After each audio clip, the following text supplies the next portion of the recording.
Hello everyone, welcome to Tharagai boutique. இன்னைக்கு வந்து ஒரு ரெசின் ஆர்ட் வீடியோ தான் பார்க்க போகிறோம்.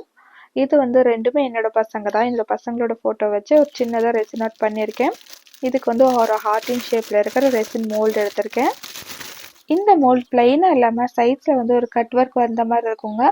இது வந்து 5 இன்ச் மோல்டு. இதை விட சின்ன சைஸாக 3 இன்ச் மோல்டும் நம்மள்ட்ட அவைலபிளாக இருக்குது. 8 இன்ச் வரைக்குமே இந்த ஹார்டின் மோல்டு அவைலபிளாக இருக்குங்க. ரவுண்ட் ஷேப், ஸ்கொயர் ஷேப்லலாம் இன்னும் பெரிய பெரிய மோல்டெல்லாம் அவைலபிளாக இருக்குது. ரெசின் மிக்ஸ் பண்ணுறதுக்கு முன்னாடி கண்டிப்பாக க்ளவுஸ் அண்ட் மாஸ்க் வந்து வியர் பண்ணிக்கணும். சேஃப்டி ப்ரிகாஷன் ரொம்ப ரொம்ப முக்கியமாக ஃபாலோ பண்ணுங்க. ஏன்னா வந்து இது ஒரு கெமிக்கல். சிலருக்கு வந்து ஸ்கின் அலர்ஜி கூட ஏற்பட்டுரும். அது மட்டும் இல்லாமல் கையில் ஒட்டுச்சுன்னா அவ்வளோ சீக்கிரமாக போகாது.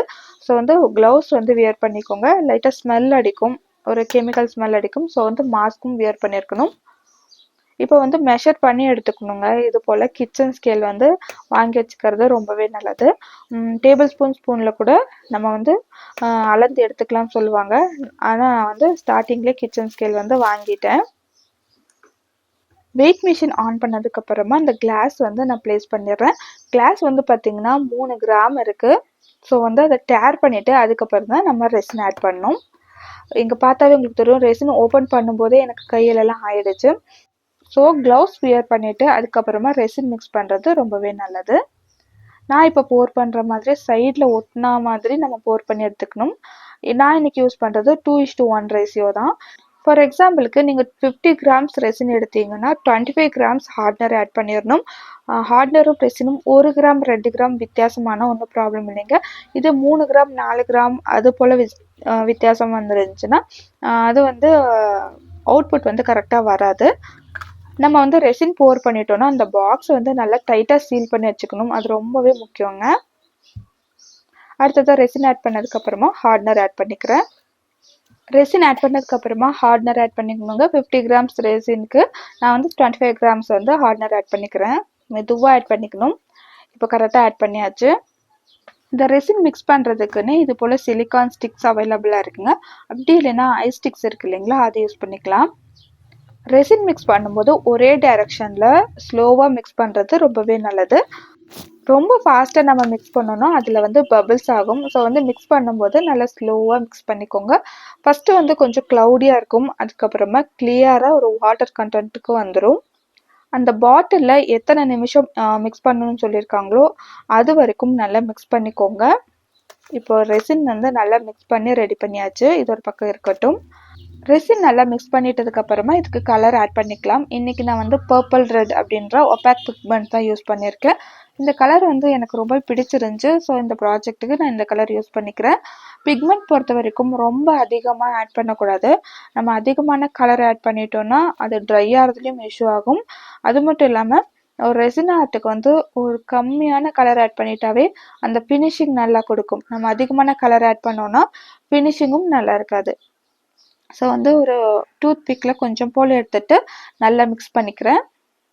அந்த கலர் நல்லா மிக்ஸ் ஆகிட்டதுக்கப்புறமா நம்ம வந்து மோல்டில் போர் பண்ணிக்கலாம். இதுதான் ஃபர்ஸ்ட் லேயர். பேஸ் செட் பண்ணிட்டதுக்கப்புறமா கொஞ்சமாக பபிள் பஸ்டர் ஸ்ப்ரே பண்ணி விட்டுருணும். அப்போ தான் எதாவது பபிள்ஸ் இருந்தாலும் ரிமூவ் ஆயிரும். ஒரு 12 to 13 hours வந்து அப்படியே ட்ரை ஆக விட்டுடலாங்க. பேஸ் வந்து நல்லாவே க்யூர் ஆயிடுச்சு. இப்போ வந்து நெக்ஸ்ட்டு என்ன பண்ணுறதுன்னு பார்க்கலாம். நான் கொஞ்சம் டெக்கரேட்டிவ் ஐட்டம்ஸ் எடுத்து வச்சுருக்கேன். இது வந்து நல்லா ரெட் கலராக இருக்கிறனால கொஞ்சமாக ஒயிட்லேயும் பிங்க் கலர்லேயும் கொஞ்சம் அந்த ஹார்டின் ஷேப்பில் கிளிட்டர்ஸ் எடுத்து வச்சுருக்கேன். நெக்ஸ்ட் ஒன்று வந்து இந்த ஹார்டின் ஷேப்பில் ஒரு கோல்டன் கலரில் ஒரு இது ஒரு ஸ்டிக்கர் மாதிரி இருக்குது, இது எடுத்து வச்சுருக்கேன். நெக்ஸ்ட் ஒன்று வந்து பார்த்திங்கன்னா ஃபோட்டோ தான் பண்ண போகிறோம். ஸோ வந்து என்னோடய 2 பேபிஸோட ஃபோட்டோஸ் எடுத்து வச்சுருக்கேன். ஃபர்ஸ்ட் வந்து ஃபோட்டோ எல்லாம் ப்ரிப்பேர் பண்ணிடலாம். அதுக்கப்புறமா ரெசின் மிக்ஸ் பண்ணிக்கலாம். ஃபோட்டோஸ் வந்து நம்ம ரெசின் ஆர்ட்டில் பண்ணும்போது இது போல் லேமினேஷன் பண்ணி வச்சுக்கணும். நான் இந்த ஃபோட்டோஸ் வந்து லேமினேஷன் பண்ணி வைக்கல. சரி, ஃபஸ்ட் டைம் ட்ரை பண்ணுறேன். ஆக்சுவலாக ஃபஸ்ட் டைம் கிடையாது, செகண்ட் டைம் வந்து ஃபோட்டோஸ் வச்சு ட்ரை பண்ணுறது ஃபஸ்ட் டைம். லெட்டர்ஸ் வச்செல்லாம் ஆல்ரெடி கீ செயின் பண்ணியிருக்கேன். ரெசினில் வந்து கீ செயின் பண்ணியிருக்கேன். பட் வந்து ஃபோட்டோஸ் யூஸ் பண்ணி எந்த ஒரு ப்ராஜெக்டும் பண்ணதில்லை. இதுதான் ஃபஸ்ட் ப்ராஜெக்ட். ஸோ வந்து நான் வந்து அதில் வந்து கிளாக் செய்யலான்ட்டு அதை செஞ்சு கொண்டு வந்திருந்தேன். பெரிய பையனோடது வந்து பேபி திங்ஸ் ப்ரெசர்வேஷனும், சின்ன பையனோடது வந்து இது போல் மைல்ஸ்டோன் இருக்குது. ஸோ இதை வச்சு கிளாக் பண்ணலான்ட்டு இது லேமினேஷன் பண்ணிட்டு வந்தேன். இப்போ வந்து இந்த 2 ஃபோட்டோ இருக்குது. இந்த நான் லேமினேஷன் பண்ணல. இன்கேஸ் உங்களுக்கு வந்து இது போல் சின்ன சின்ன ஃபோட்டோஸாக இருக்குது, அதை எப்படி லேமினேட் பண்ணணும்னு தெரியலன்னா நான் இப்போ ஒரு டிப்ஸ் சொல்லித்தரேன், அதை ஃபாலோ பண்ணிக்கோங்க. இப்போ ஃபோட்டோஸ் வந்து இந்த அளவுக்கு பெருசெல்லாம் இதில் ஃபிட் ஆகாது, நம்ம வந்து கட் பண்ணிக்கலாம். ஓகேங்களா? நான் இன்றைக்கி வந்து ஸ்கொயர் ஷேப்பில் தான் கட் பண்ண போகிறோம். எந்த ஒரு ஷேப்பும் ஃபாலோ பண்ண போகிறதில்ல. ஸ்கொயர் ஷேப்பில் கட் பண்ணி எடுத்துக்கிறேன். கட் பண்ணதுக்கப்புறமா உங்களுக்கு காமிக்கிறேன். இது போல் அந்த ஃப்ரேமில் ஃபிட் ஆகுற மாதிரி நான் கட் பண்ணிக்கிட்டேன். ஸோ இது வந்து லேமினேஷன் பண்ணணும் இல்லைங்களா? இன்கேஸ் நீங்கள் வந்து லேமினேஷன் பண்ணுறதுக்கு டைம் இல்லைன்னா இந்த மாதிரி ஒரு செல்லோ டேப் எடுத்துக்கோங்க. எடுத்துட்டு ஃபோட்டோஸை கரெக்டாக ப்ளேஸ் பண்ணிக்கலாம்.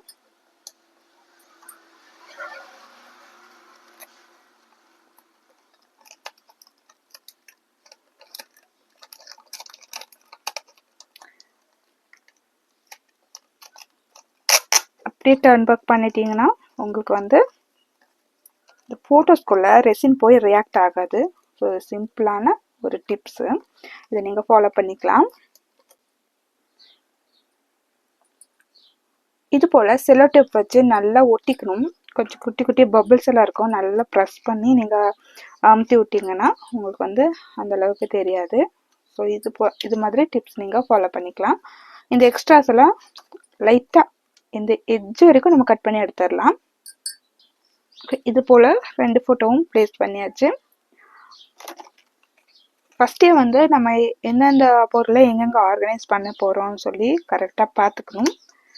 நம்ம ப்ராஜெக்ட்னா ஒன்றும் ப்ராப்ளம் இல்லை, பட் கஸ்டமர் ப்ராஜெக்ட்டுங்கும் போது அவங்கள்ட்ட ஒப்பீனியன் கேட்டுட்டு அதுக்கப்புறமா ஃபைனல் லேயர் வந்து நம்ம போர் பண்ணிக்கலாம்.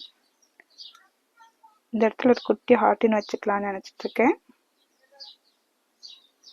ஸோ ஃபோட்டோஸை வந்து நான் கொஞ்சம் இந்த ஷேப்பில் அரேஞ்ச் பண்ணிட்டேன். பசங்களோட பேர் எழுதலான்ட்டு முடிவு பண்ணியிருக்கேங்க. ஸோ வந்து இந்த இதில் வந்து பெரிய பையனோட பேரும் இந்த சைடில் வந்து சின்ன பையனோட பேரும் எழுதிக்கிறேன்.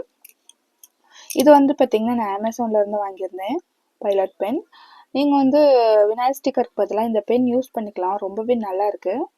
ஓகேங்களா? கஸ்டமர்கிட்ட கேட்டுட்டு ஓகேனா நம்ம யூஸ் பண்ணிக்கலாம். ஓகேங்களா? நான் இப்போ வந்து பையனோட பேர் எழுதிக்கிறேன். இவன் பேர் பவன், இவன் பேர் ருத்விக். ஓகேங்களா? எழுதிட்டு உங்களுக்கு காமிக்கிறேன். ஓகே, பிளேஸ்மெண்ட் எல்லாம் பார்த்ததுக்கப்புறமா நான் இப்போ வந்து யூவி ரெசின் யூஸ் பண்ணிக்கிறேன்.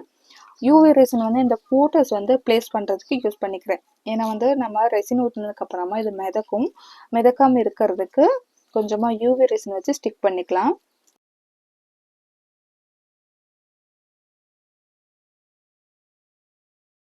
யூவி ரெசின் வச்சு ஃபோட்டோ ஸ்டிக் பண்ணிட்டதுக்கப்புறமா கொஞ்சமாக யூவி ரெசின் அப்ளை பண்ணிவிட்டு நம்ம வந்து டெக்கரேஷனுக்கு யூஸ் பண்ணுற சம்கீஸ், அந்த சீக்வன்ஸ் இதெல்லாம் வந்து ஒட்டிடலாம். ஒட்டினதுக்கப்புறமா அந்த யூவி லேம்பில் கொஞ்சம் நேரம் ட்ரை பண்ணி விட்டுட்டோன்னா அது வந்து மிதக்காமலும் பிளேஸ்மெண்ட் மாறாமலும் இருக்குங்க. ஸோ இது எல்லாமே நான் அரேஞ்ச் பண்ணிட்டேன். அரேஞ்ச் பண்ணதுக்கப்புறமா யூவி லைட்டில் கொஞ்சம் நேரம் வச்சிட்றேன். யூவி லைட்டில் கொஞ்சம் நேரம் காமிச்சதுக்கப்புறமா ஃபைனல் லேயர் போர் பண்ணிடுறேன். ஃபைனல் லேயர் ஆட் பண்ணிட்டதுக்கப்புறமா ஒரு 12லேருந்து 13 மணி நேரம் அப்படியே ட்ரை ஆகட்டும். ஒரு 12 மணி நேரம் கழித்து ப்ராடக்ட் நல்லா ட்ரை ஆனதுக்கப்புறமா நான் டீமோல்ட் பண்ணிக்கிறேன். டீமோல்ட் பண்ணிட்டதுக்கப்புறமா ஏதாவது ஷார்ப் எட்ஜஸ் இருந்தால் இது போல் கிளியர் பண்ணிக்கலாம். ரெசினா ஸ்டோர்லலாம் டீபரிங் டூல்னு அவைலபிளாக இருக்குது. நீங்கள் ரெசின் ஆர்ட் பண்ணுறவங்களா இருந்தீங்கன்னா அதை கூட வாங்கி யூஸ் பண்ணிக்கலாங்க. நான் வந்து அந்த ஒரு ப்ராடக்டை மிஸ் பண்ணிட்டேன். சைட்ஸ் எல்லாம் நல்லா டீபர் பண்ணி விட்டதுக்கப்புறமா கோல்டன் கலர் மார்க்கர் வச்சு இந்த சைஸில் அப்ளை பண்ணால் ரொம்பவே நல்லாயிருக்கும். என்கிட்ட மார்க்கர் இல்லாததுனால அந்த கோல்டன் கலர் பெனில் வந்து நான் அப்ளை பண்ணேன். கொஞ்சம் கஷ்டமாக தான் இருந்தது, ஆனால் ஃபைனலில் எப்படியும் முடிச்சிட்டேன். அவ்வளோதாங்க, ஃபைனல் ப்ராடக்ட் இப்படி தான் இருக்குது. ரெசினில் கீ செயின், பென்டன்ட், இது போல் ஆர்ட் இது எல்லாமே பண்ணலாங்க.